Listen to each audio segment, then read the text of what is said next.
I never thought I'd be standing in Romano's restaurant watching my own son banish me to eat alone like some kind of social outcast. But there I was, clutching my granddaughter's birthday present, listening to Kevin tell me I was too old to sit with my own family. The humiliation burned through me as other diners turned to stare at the elderly woman being rejected by her loved ones. What my son didn't know was that his dead father had been planning for this exact moment, and the man walking through the restaurant door with a briefcase was about to deliver the shock of Kevin's lifetime. I'm Gloria Hartwell, and this is the story of how my late husband Harold got his revenge from beyond the grave. Standing there in that crowded Portland restaurant, feeling smaller than I'd ever felt in my 72 years, I watched my son Kevin gesture dismissively toward a tiny corner table like I was an unwanted stranger rather than the woman who'd given him life. His wife Melissa smirked as she slid into the family booth with my grandchildren Tyler and Madison, clearly enjoying my public humiliation. But what none of them realized was that this moment of cruelty was about to trigger the most elaborate payback scheme my brilliant husband had ever devised. Let me take you back to understand how I ended up in this nightmare, because the story of my family's betrayal didn't start that night in Romano's restaurant. It began 2 years ago when I lost the love of my life, Harold Hartwell, and discovered that grief makes you vulnerable to people you should be able to trust completely. My name is Gloria Hartwell, and until Harold's death, I thought I had a wonderful relationship with my son Kevin. I'm a retired librarian who spent 38 years working at the Multnomah County Central Library in downtown Portland, helping people find books, research family histories, and discover new worlds through reading. Harold was a high school chemistry teacher who coached debate team, mentored countless students over his 40-year career. We lived a quiet, comfortable life in our modest 2-story home in the Laurelhurst neighborhood, surrounded by books, Harold's model train collection, and memories of raising Kevin. Harold and I had been married for 46 years when a sudden stroke took him from me on a rainy Tuesday morning in October. One moment he was making his terrible coffee and humming off-key in the kitchen, and the next moment he was gone. The grief nearly destroyed me. Harold had been my best friend, my partner in everything, and the center of my world for nearly half a century. Kevin seemed devastated by his father's death, and in those early weeks he was incredibly supportive. He helped me with funeral arrangements, handled the insurance paperwork, and called me every day to check on how I was coping. "Don't worry about anything, Mom," he would say. "Dad would want me to take care of you now." But about 6 months after Harold's funeral, Kevin's behavior began to change. It started subtly. He'd visit less frequently. His phone calls became shorter and more perfunctory, and he seemed increasingly impatient with my grief. When I'd mention missing Harold or feeling lonely, Kevin would sigh heavily and say things like, "Mom, it's been months. You need to start moving on with your life." The real change came when Kevin remarried. His first wife, Sarah, had passed away from cancer 8 years earlier, and I'd been so happy when he started dating Melissa Crawford, a successful real estate agent who seemed to make him smile again. But from the moment Melissa became part of our family, the dynamic shifted completely. Melissa was 42, attractive, and driven, with a sharp business sense that had made her one of Portland's top-selling agents.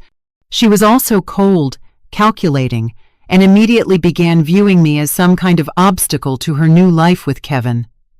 At their wedding reception, she made a speech about how she was looking forward to helping Kevin embrace his future instead of dwelling on the past. I should have recognized that as a warning.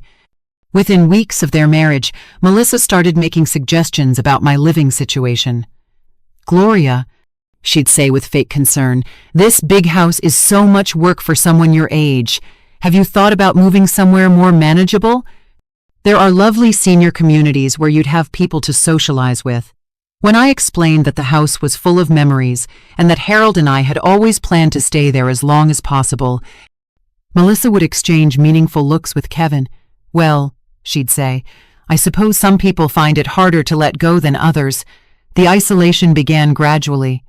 Kevin and Melissa would make plans for family dinners or outings and simply forget to invite me, When I'd ask about getting together, they'd claim to be too busy with work or the kids' activities. My grandchildren Tyler, who was 16, and Madison, who was 14, had always been close to me, but suddenly their visits became rare and brief. Grandma Gloria seems really confused lately. I overheard Melissa telling Kevin during one of their increasingly infrequent visits. She keeps repeating the same stories about Grandpa Harold, and yesterday she asked me 3 times what day it was. I think we need to start paying closer attention to her mental state. But I wasn't confused. I was grieving and lonely, which are completely normal responses to losing your spouse of 46 years.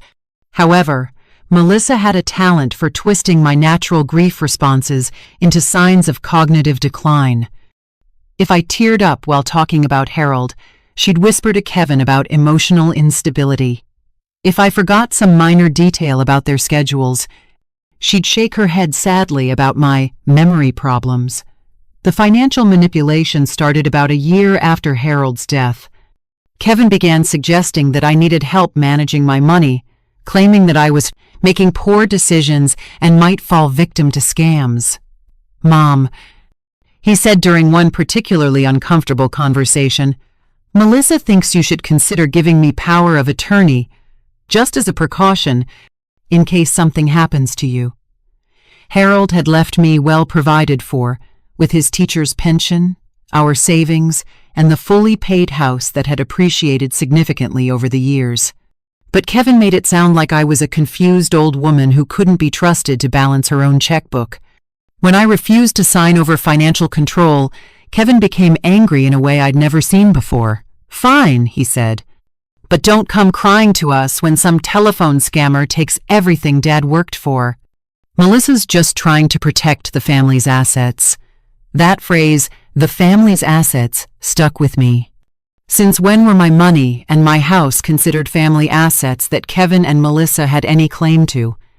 Harold had been very clear in his will that everything was left to me, and with Kevin inheriting only after my death.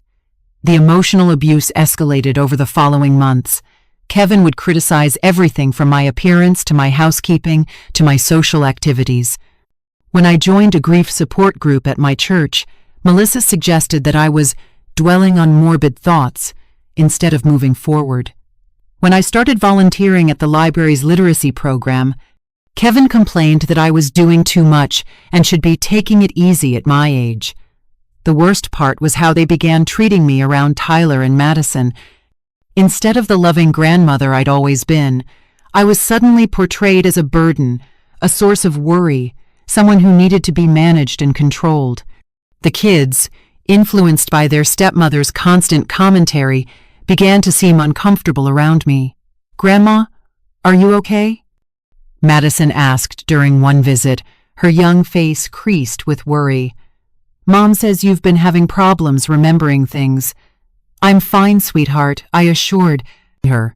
"I just miss your grandfather very much."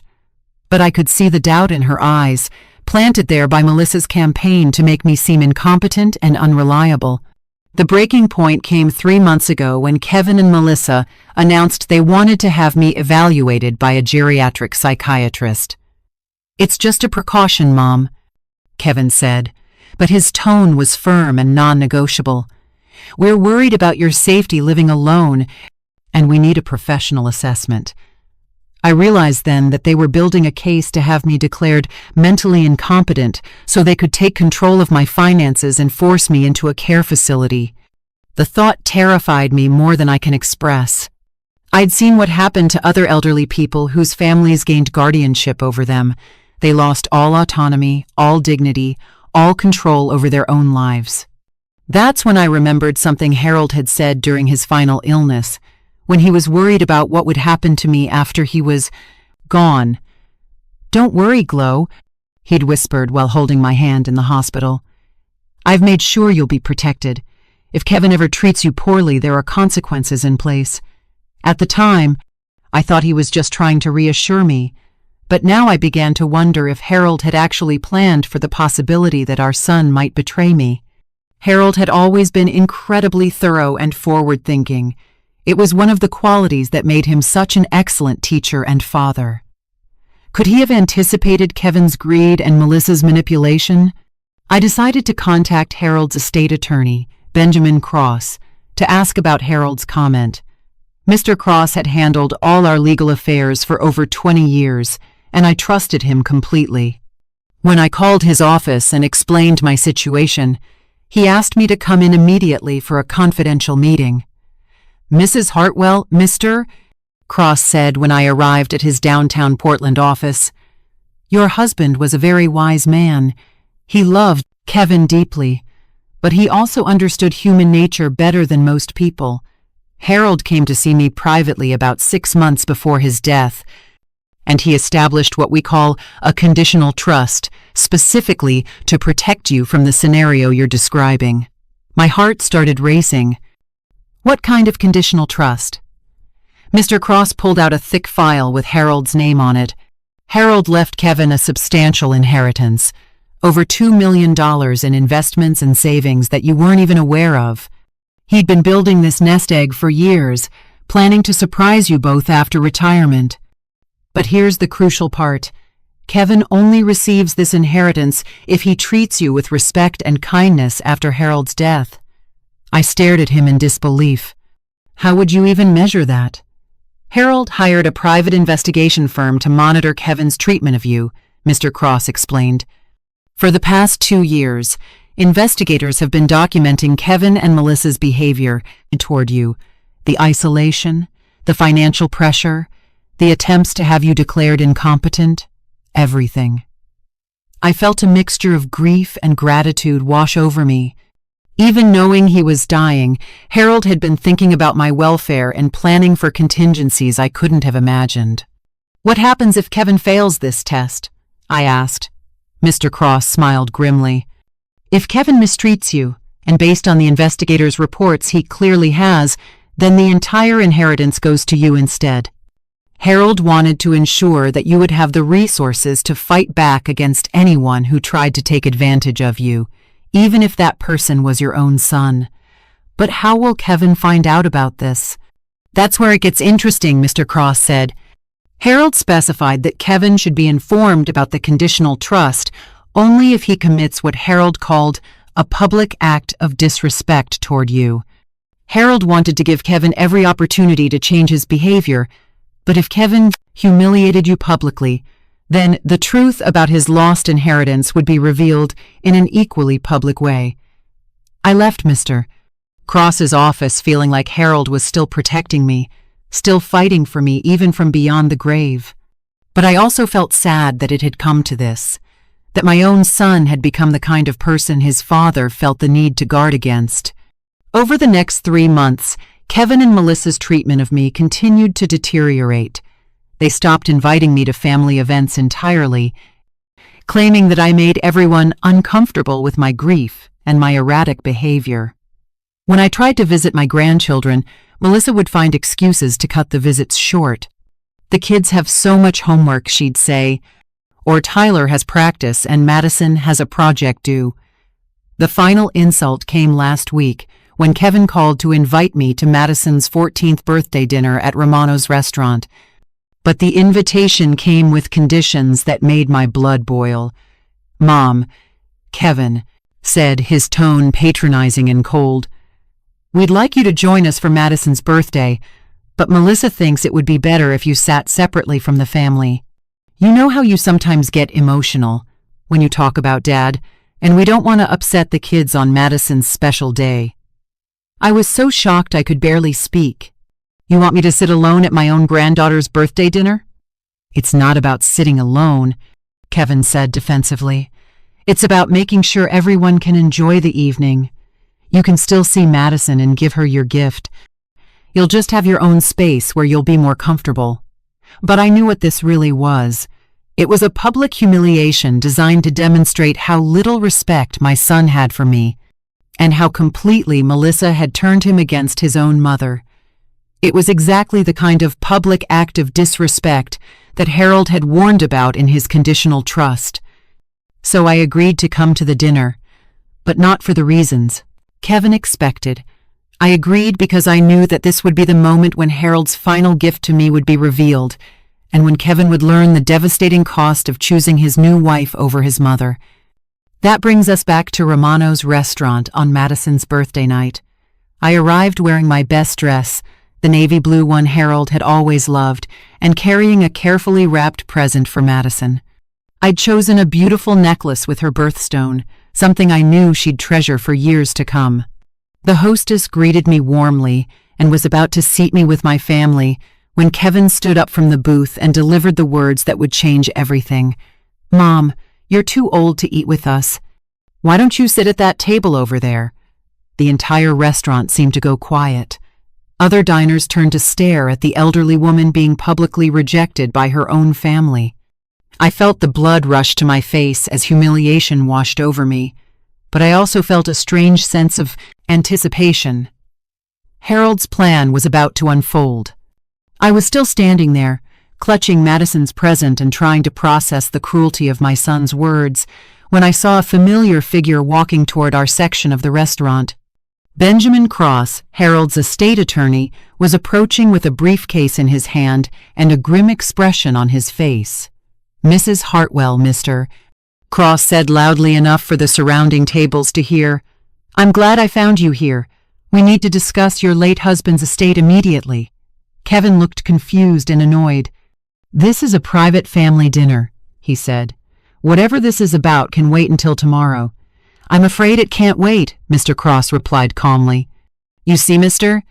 Hartwell, your father established very specific conditions regarding your inheritance, and those conditions have just been triggered by your treatment of your mother." The color drained from Kevin's face. "What are you talking about?" Mr. Cross opened his briefcase and pulled out a thick legal document. "Your father left you a conditional inheritance worth $2.3 million, but only if you treated your mother with respect and kindness after his death. For the past 2 years, private investigators have been documenting your behavior toward Mrs. Hartwell." Melissa's mouth fell open. "That's impossible. Harold's will left everything to Gloria." "The will you're familiar with dealt only with Harold's known assets," Mr. Cross explained. "This separate trust contained investments and savings that he'd been accumulating for decades. Kevin was supposed to inherit this money, but only if he proved himself worthy of his father's legacy." Kevin was staring at the lawyer in complete shock. "You're saying Dad had over $2 million that we didn't know about?" "Had being the operative phrase, Mr. Cross said. "By publicly humiliating your mother tonight, by telling her she's too old to sit with her own family, you violated the terms of the trust. The entire inheritance now goes to your mother, along with detailed documentation of how you and your wife have emotionally abused her for the past 2 years." The restaurant around us had gone completely silent. Other diners were watching the drama unfold like it was a live television show. Kevin and Melissa looked like they'd been struck by lightning. "This can't be legal," Melissa said, her voice shrill with panic. "You can't just take away someone's inheritance because of one comment." "Oh, but this isn't about one comment," Mr. Cross replied, pulling out a folder stuffed with photographs and documents. "This is about 2 years of systematic emotional abuse. We have recordings of you telling neighbors that Gloria is mentally incompetent. We have photos of you isolating her from her grandchildren. We have documentation of your attempts to gain financial power of attorney under false pretenses." He spread some of the evidence on the table, and I gasped as I saw photographs of myself that I hadn't known were being taken. Pictures of me crying alone in my house, looking through Harold's belongings, sitting by myself in church because Kevin and Melissa had stopped including me in family activities. "Your father hired investigators to protect your mother from exactly the kind of treatment you've subjected her to," Mr. Cross continued. "Harold hoped you would prove him wrong, that you would cherish and care for the woman who raised you. Instead, you've proven that his concerns were completely justified." Kevin's face had gone from pale to red. "You can't do this to us. We've been planning our future based on that inheritance money." "What future would that be?" I asked quietly, finding my voice for the first time since this confrontation began. "The future where you put me in a nursing home and sell my house? The future where you convince my grandchildren that their grandmother is crazy and unreliable? The future where you erase every trace of the life Harold and I built together? Tyler and Madison, who had been sitting in stunned silence, were starting to understand what had been happening. "Dad," Tyler said, his teenage voice cracking with emotion, "is Grandma Gloria telling the truth? Have you been lying about her?" "Your stepmother convinced your father that money was more important than family," I said sadly. "But your grandfather Harold knew that might happen, and he made sure there would be consequences." Melissa was frantically calculating in her head, probably thinking about all the plans they'd made with Kevin's expected inheritance. "This is insane," she said. "Gloria doesn't need $2.3 million. She already has Harold's pension and the house. What I need," I said firmly, "is to be treated with respect by my own family.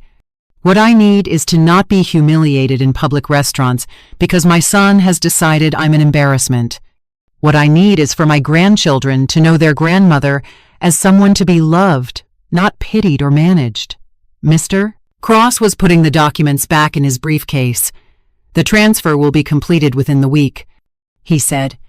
"Mrs. Hartwell, your husband also left instructions for how he hoped you'd use this money. He wanted you to have the resources to live independently and comfortably for the rest of your life. And he hoped you might consider using some of it to help other elderly people who face similar abuse from their families." I looked at Kevin and saw not the loving son I'd raised, but a stranger who had been willing to destroy his own mother for money that he didn't even know existed. The irony was devastating. By trying to control my modest assets, he'd lost a fortune that would have been his freely if he'd simply treated me with basic human decency. "Kevin," I said quietly, "your father loved you so much. He wanted to leave you financially secure for the rest of your life. All you had to do was be kind to me, and you would have inherited more money than you could spend in a lifetime." "Mom," Kevin started, but I held up my hand. "I'm not finished," I said. "For 2 years, you've made me feel like a burden, like someone to be managed and controlled rather than loved. You've isolated me from my grandchildren and tried to convince the world that I was mentally incompetent. You chose Melissa's greed over your mother's well-being, and now you have to live with the consequences." I turned to Tyler and Madison, who were both crying quietly. "I want you both to know that none of this was your fault," I said gently. "You've been told lies about your grandmother, and I don't blame you for believing them. But I hope we can rebuild our relationship now that the truth is out." Madison nodded through her tears. "Grandma Gloria, I'm so sorry. I didn't understand what was really happening." "Of course you didn't, sweetheart," I said. "You trusted the adults in your life to tell you the truth. That's what children should be able to do." I gathered my purse, Madison's birthday present. "I'll leave this with you," I told her, "but I think I'll skip dinner tonight. This isn't how I want to remember your birthday." As I walked toward the restaurant exit, I heard Kevin calling after me. "Mom, wait, we can work this out. We can fix this." I turned back one last time. "Kevin, your father gave you every opportunity to choose love over greed. You made your choice, and now you have to live with it. Melissa got what she wanted. She has you all to herself now. But she also cost you $2.3 million in the process." The weeks following that disastrous dinner have been among the most peaceful I've experienced since Harold's death. Kevin has called repeatedly, sometimes angry and accusatory, sometimes pleading and apologetic. Melissa, I'm told, is furious and has been pressuring Kevin to contest the trust legally, though Mr. Cross assures me they have no grounds for a successful challenge. Tyler and Madison have both reached out to me independently, asking if they can visit and hear the truth about their grandfather and our family history. Slowly, carefully, we're rebuilding the relationship that Melissa worked so hard to destroy. They're old enough now to understand that adults sometimes make terrible choices and that they don't have to perpetuate their father's mistakes. I've used Harold's gift to make some changes in my life that I never could have afforded before. I've renovated our house to make it safer and more comfortable for aging in place. exactly as Harold and I had planned. I've also established a foundation to help other elderly people who face financial abuse from family members, something I know Harold would have supported wholeheartedly. Most importantly, I've hired my own investigative team to document cases of elder abuse throughout Oregon. It turns out that what happened to me is far more common than most people realize, and having resources to fight back makes all the difference in the world. Kevin and Melissa are struggling financially now that their expected inheritance has vanished. Melissa's real estate business has suffered because word spread quickly through Portland's tight-knit professional community about how they'd treated me. It seems that publicly humiliating your elderly mother doesn't reflect well on your character in the business world. 6 months after that terrible dinner at Romano's, I received a letter from Kevin. He wrote that he was finally beginning to understand how completely Melissa had manipulated him and how his grief over losing his father had made him vulnerable to someone who saw opportunity in our family's tragedy. "I don't expect you to forgive me," he wrote. "I don't even know if I can forgive myself. But I want you to know that I finally see what Dad saw, what he was trying to protect you from. Melissa convinced me that showing you tough love would help you become more independent, but really she was just trying to drive a wedge between us so she could have more control over our family's future." He went on to say that he and Melissa were getting divorced, and that he hoped someday I might give him the chance to prove that he could be the son Harold raised him to be. I haven't decided whether that's possible, but I appreciate his honesty about what really happened. Looking back on Harold's elaborate plan to protect me, I'm amazed by his foresight and his deep understanding of the people we loved. He knew that Kevin was fundamentally a good person who might make terrible choices under the right kind of pressure. He also knew that I would need resources to fight back if that pressure corrupted our son's judgment. But most importantly, Harold understood that love without conditions isn't really love at all. It's enablement. By making Kevin's inheritance conditional on treating me well, Harold was trying to teach our son that family relationships require ongoing care and respect, not just biological connection. Harold's final gift to me wasn't really the money, though the financial security has been wonderful. His real gift was the knowledge that even after death, he was still fighting for me, still believing I deserved to be treated with dignity and respect. In a world where elderly people are often seen as burdens to be managed rather than human beings to be cherished, Harold made sure I had the resources to demand better. I'm 72 years old, and I'm living the most independent, purposeful life I've had since Harold's death. I volunteer at 3 different organizations that help seniors. I travel to places Harold and I always plan to visit together. And I've reconnected with old friends who had been gradually excluded from my life during Kevin and Melissa's campaign to isolate me. Every morning when I wake up in the house Harold and I shared for so many years, I feel grateful not just for his financial planning, but for his emotional wisdom. He knew that the greatest gift he could give me wasn't money. It was the assurance that I deserved to be loved and respected for exactly who I am. I'm Gloria Hartwell, and I learned that sometimes the people who claim to love you the most are the ones most willing to betray you when it serves their purposes. But I also learned that real love, the kind Harold and I shared, finds ways to protect you even after death. And sometimes, the most devastating revenge is simply allowing people to face the natural consequences of their own choices. Kevin chose greed and manipulation over love and family. Harold made sure that choice would cost him everything his father had worked to provide. And me? I chose to survive, to rebuild, and to use my experience to help other people who find themselves in similar situations.